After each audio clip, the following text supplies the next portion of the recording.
नमस्कार, उत्तराखंड समाचार में आपका स्वागत है। मैं नूतन वरुण। सबसे पहले मुख्य समाचार। प्रधानमंत्री नरेंद्र मोदी ने किया मत्स्य संपदा योजना का शुभारंभ। देश भर में मत्स्य पालन को दिया जाएगा बढ़ावा।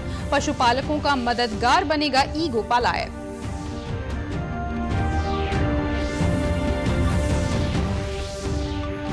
भारतीय वायुसेना में शामिल हुए 5 रफाल। रक्षा मंत्री राजनाथ सिंह ने कहा, देश की सुरक्षा में महत्वपूर्ण साबित होगा रफाल सौदा। फ्रांस की रक्षा मंत्री फ्लोरेंस पार्ले भी रही मौजूद।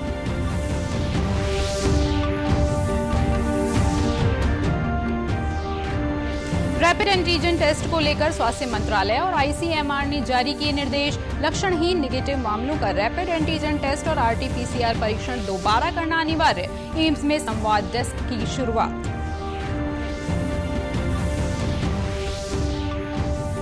और सादगी से मनाई गई भारत रत्न गोविंद वल्लभ पंत की जयंती। मुख्यमंत्री त्रिवेंद्र सिंह रावत ने दी श्रद्धांजलि। केंद्रीय गृह मंत्री और शिक्षा मंत्री ने भी किया याद।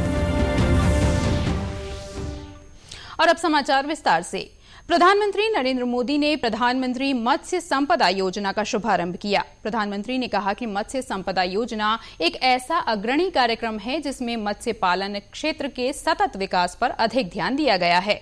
उन्होंने बताया कि इस योजना पर 20,000 करोड़ से अधिक की धनराशि निवेश की जाएगी। योजना का लक्ष्य वर्ष 2024-25 तक 70 लाख टन मछली उत्पादन का है। उन्होंने कहा कि आज प्रधानमंत्री मत्स्य संपदा योजना देश के 21 राज्यों में शुरू की जा रही है। 21 राज्यों में इस योजना का शुभारंभ हो रहा है। अगले 4-5 वर्षों में इस पर 20,000 करोड़ रुपए से ज्यादा खर्च किए जाएंगे।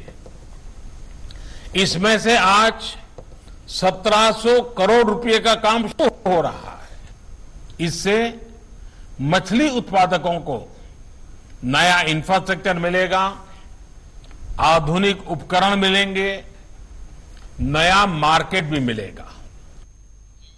प्रधानमंत्री नरेंद्र मोदी ने कहा कि ई गोपाला ऐप एक डिजिटल माध्यम होगा जिससे मवेशी मालिक उच्च नस्ल के पशुओं का चुनाव कर पाएंगे। ये ऐप पशु आधार से भी जोड़ा जा रहा है। जब ये काम पूरा हो जाएगा तो ई गोपाला ऐप में पशु आधार नंबर डालने से उस पशु से जुड़ी सारी जानकारी आसानी से मिल जाएगी। इससे पशुपालकों को जानवर खरीदने और बेचने में आसानी होगी। एक ई गोपाला ऐप एक ऐसा ऑनलाइन डिजिटल माध्यम होगा जिससे पशुपालकों को उन्नत पशुधन को चुनने में आसानी होगी। उनको बिचौलियों से मुक्ति मिलेगी।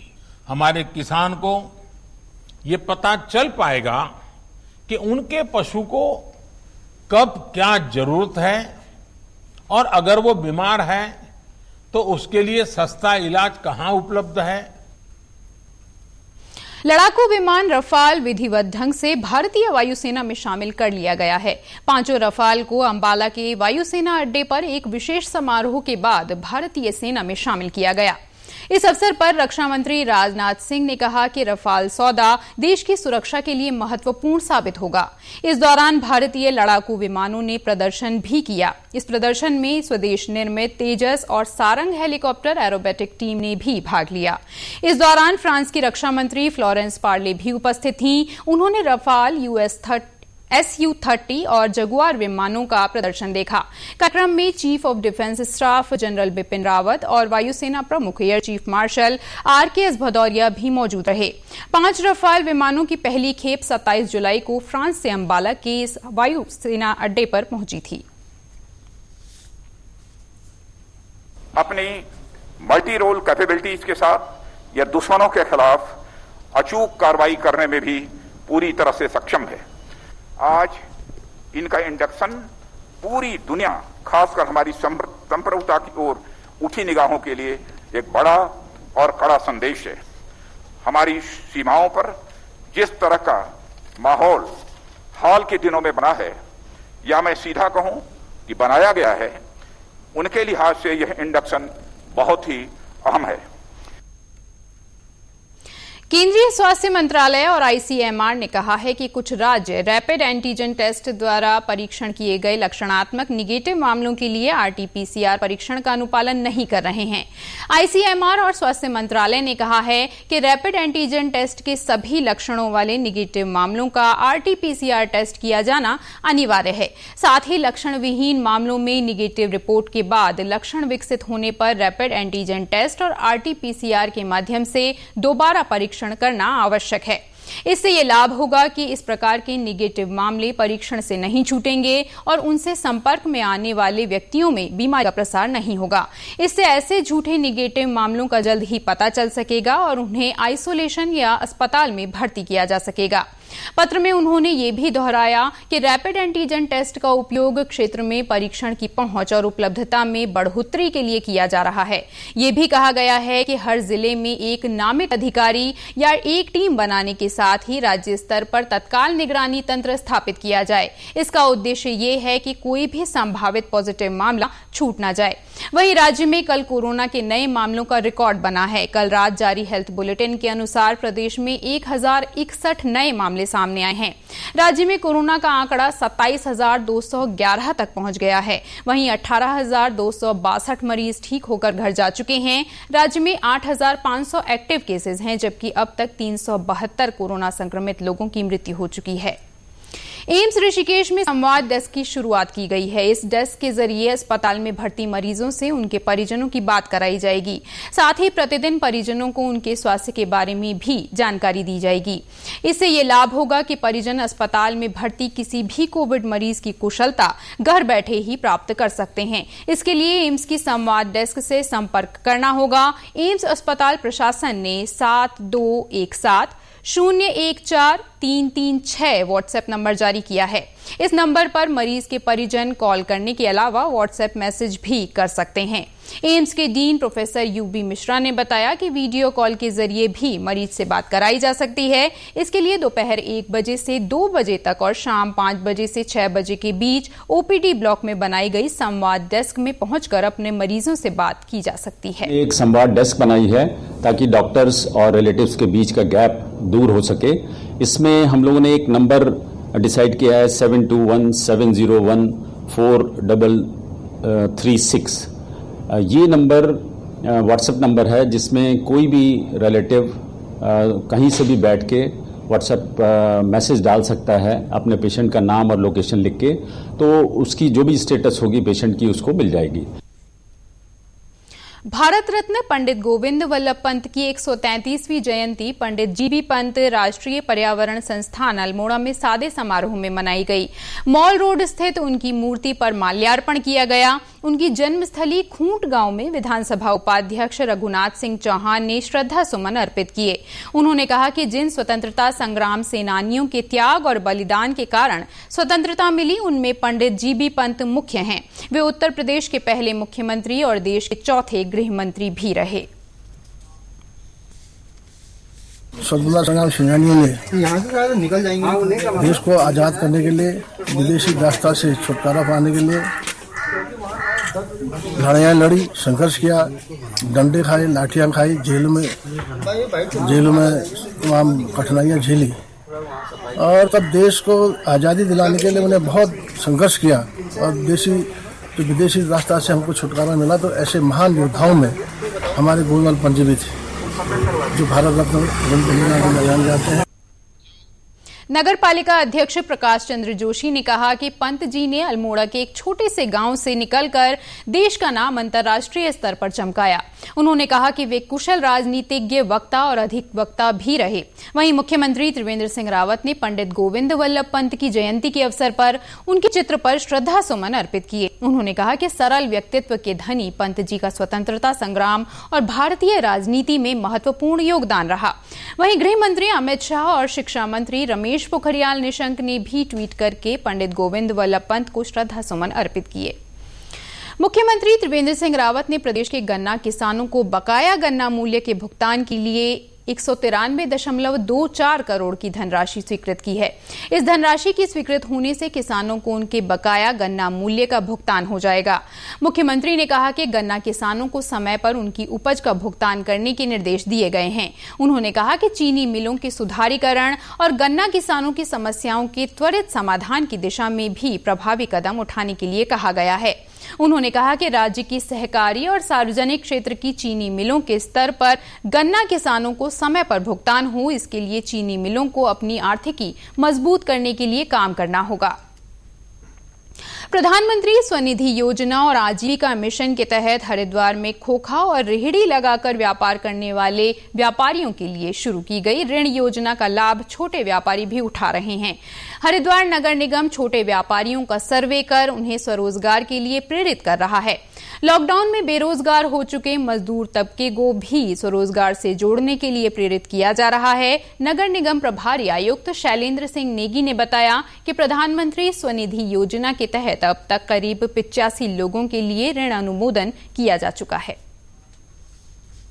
अभी तक हमारे पास जो है 2545 जो है सर्वेक्षण में वेंडर्स जो है आइडेंटिफाई हुए हैं, जिनको कि हमने जो है आई कार्ड देने का काम किया है। लगभग 100% लोगों को हम आई कार्ड दे चुके हैं। और जहाँ तक रही बात की जो है जो स्वरोजगार के लिए हम लोगों को मोटिवेट कर रहे हैं और लोगों को तैयार कर रहे हैं मानसिक रूप से कि आप स्वरोजगार के लिए आइए, तो अभी तक हमारे पास 85 लोगों ने जो है आवेदन किया है। डायरेक्ट हमारे पास 67 ने किया है, बाकी ने बैंक में अप्रोच किया है। योजना के लाभार्थी संगीत वर्मा का कहना है कि कोरोना महामारी के चलते लॉकडाउन के कारण उनका व्यापार बंद होने से आर्थिक तंगी का सामना करना पड़ रहा था। इस योजना से उन्हें बैंक से 10,000 का लोन मिला, जिससे फिर से काम शुरू कर दिया गया है। जैसे बीमारी चल रही है, काफ़ी खतरनाक बीमारी है, ऐसे माहौल में मोदी जी ने इतनी अच्छी स्कीम निकाली है नगर निगम के अंतर्गत, तो उससे मुझे काफ़ी बेनिफिट मिला है। मेरा काम बिल्कुल टूट गया था और मुझको लोन का अमाउंट भी मिल गया है यूनिट बैंक से, और उसके द्वारा मैं अपना काफ़ी माल वाल ला के दोबारा शुरू किया है काम को। रुद्रप्रयाग जिले में जखोली ब्लॉक का पूर्वी बांगर क्षेत्र पहली बार संचार सेवा से जुड़ा है। क्षेत्र में मोबाइल नेटवर्क शुरू होने से लोगों को राहत मिलेगी। इस अति दुर्गम क्षेत्र के खोट, डाली, बक्शीर, भुनाल गांव, माथिया गांव और उच्छोला समेत अन्य गांवों को भी लाभ मिलेगा। हमारे लिए एक ऐतिहासिक क्षण है और आज पूरी बांगर की जनता का जो है सपना साकार हुआ है। क्षेत्र में संचार सेवा शुरू होने पर विधायक भरत सिंह चौधरी ने कहा कि इसके लिए पिछले 1 साल से प्रयास किए जा रहे थे। उन्होंने कहा कि इंटरनेट कनेक्टिविटी मिलने पर लोग बैंकिंग सहित सभी प्रकार के ऑनलाइन काम भी घर बैठे करा सकेंगे, साथ ही छात्र भी ऑनलाइन पढ़ाई शुरू कर सकेंगे। लोगों की जो बरसों पुरानी मांग थी पूर्वी बांगर क्षेत्र की, आज वो पूरी हुई। और जिस तरह से आज ये क्षेत्र कनेक्टिविटी से 4G कनेक्टिविटी इसको सीधे प्राप्त हुई है, एक नए युग का सूत्रपात आज यहाँ पर हुआ है। और इस क्षेत्र के लोग देश विदेश बहुत रहते हैं, उनसे उनकी कनेक्टिविटी आज होगी तो उनके हर्ष और उल्लास का अंदाज हम लगा सकते हैं। राष्ट्रीय पोषण मिशन के तहत महिला एवं बाल विकास विभाग की ओर से पोषण माह का आयोजन किया जा रहा है, जिसके तहत सरकार की ओर से संचालित विभिन्न योजनाओं के प्रचार प्रसार के लिए शुभांकर तैयार किया गया है। ये शुभांकर उत्तराखंड की संस्कृति के साथ ही स्थानीय खाद्यान्न को भी प्रदर्शित कर रहा है। 1 सितंबर से 30 सितंबर तक चलने वाले राष्ट्रीय पोषण माह को सफल बनाने के लिए चंपावत जिले के 4 विकास खंडों में प्रचार रथ के माध्यम से लोगों को जागरूक किया जा रहा है। सहायक जिला परियोजना अधिकारी पुष्पा चौधरी ने बताया कि पोषण माह के तहत उत्तराखंड की संस्कृति और स्थानीय खाद्यान्न को पोषण में शामिल करने के लिए सरुली बुआ पर शुभांकर बनाया गया है। के तहत हम लोगों ने पोषण रथ रवाना किया है, जो 4 विकास खंडों में घूम कर राष्ट्रीय पोषण मिशन की जानकारी देगा। और साथ में इसमें हमारे कार्मिक भी जाएंगे, जो जहां पर गैपिंग हो रही होगी उसको भी फिल करने की कोशिश करेंगे कि हम जो रोज खाना खाते हैं उसमें जो कमी रह जाती है उस कमी को हम कैसे पूरा करते हैं। इसके प्रचार प्रसार के लिए पोषण रथ बनाया गया है, जो गांव-गांव जाकर महिलाओं को उनके स्वास्थ्य, भोजन और समय समय पर लगने वाले विभिन्न टीकों के बारे में जागरूक करेगा, साथ ही योजनाओं की जानकारी भी देगा। उत्तराखंड के समाचारों में बस इतना ही। चलते चलते मुख्य समाचार एक बार फिर। प्रधानमंत्री नरेंद्र मोदी ने किया मत्स्य संपदा योजना का शुभारंभ। देश भर में मत्स्य पालन को दिया जाएगा बढ़ावा। पशुपालकों का मददगार बनेगा ई Gopala app.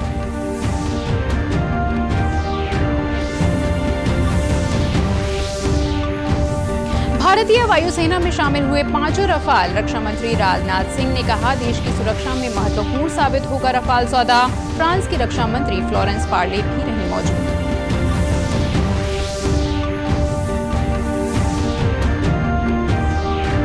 Rapid antigen test को लेकर स्वास्थ्य मंत्रालय और आईसीएमआर ने जारी किए निर्देश। लक्षणहीन नेगेटिव मामलों का रैपिड एंटीजन टेस्ट और आरटीपीसीआर परीक्षण दोबारा करना अनिवार्य।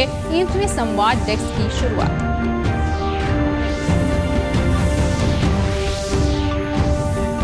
और सादगी से मनाई गई भारत रत्न गोविंद वल्लभ पंत की जयंती। मुख्यमंत्री त्रिवेंद्र सिंह रावत ने दी श्रद्धांजलि। केंद्रीय गृह मंत्री और शिक्षा मंत्री ने भी किया याद। उत्तराखंड की खबरों के लिए आप हमसे सोशल मीडिया पर भी जुड़ सकते हैं। हमारा ट्विटर हैंडल है DDNews_देहरादून। हमारा फेसबुक पेज है DD न्यूज उत्तराखंड और हमारे YouTube channel DD news Uttarakhand को भी आप सब्सक्राइब कर सकते हैं। इसी के साथ समाचार समाप्त हुए। नमस्कार।